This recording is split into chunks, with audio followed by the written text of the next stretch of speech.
Well, my sugar snap peas are up, at least mostly. I do have some skips, but I have a way of dealing with that.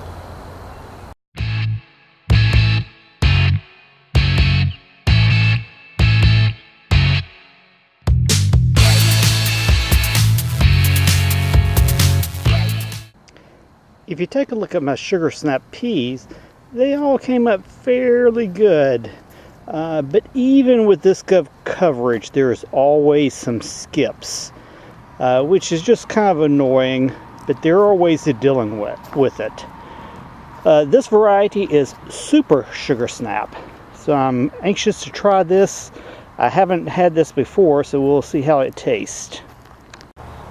While I had pretty good coverage on that first row, here I have about a 3 or 4 foot gap where I have no peas. Now, one obvious way you can deal with this is simply to replant peas where you have the skips. But you can see these peas are already up probably 1 inch or 2 inches high, so you're always going to be behind when you do that. A method I prefer is, well, I'll take the leftover seeds, I'll seed my rows with my seeder. After I have planted the peas, I will take a few leftovers and individually plant those at home in pots. I use those in the pots then to transplant in my skips. So here's what I do. So here I have a pea here, I have a pea here. I will just connect the dots with drawing a row between the two. I have another skip here.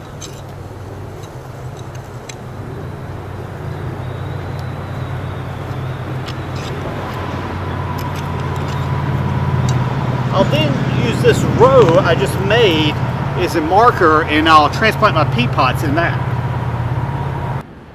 So you can see when I planted my peas, I actually started some extra peas in little paper pots, start some extra collards as well. Usually when I start these, I do not start them the exact same day I plant the peas, mainly because they will germinate quicker inside under a heat mat than they will outside in the cold soil.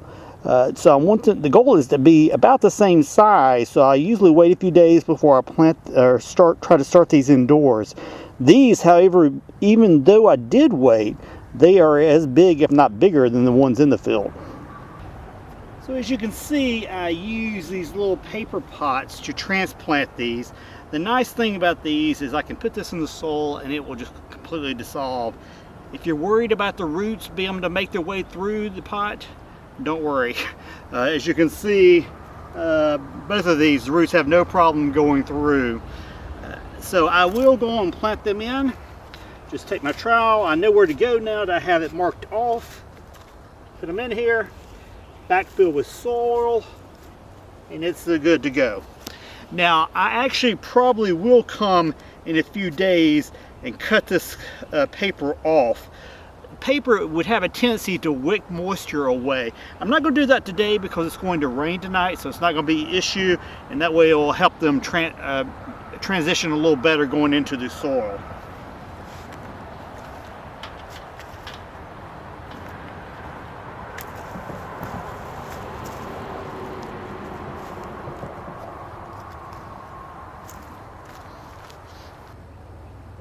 And voila, my skips are magically gone.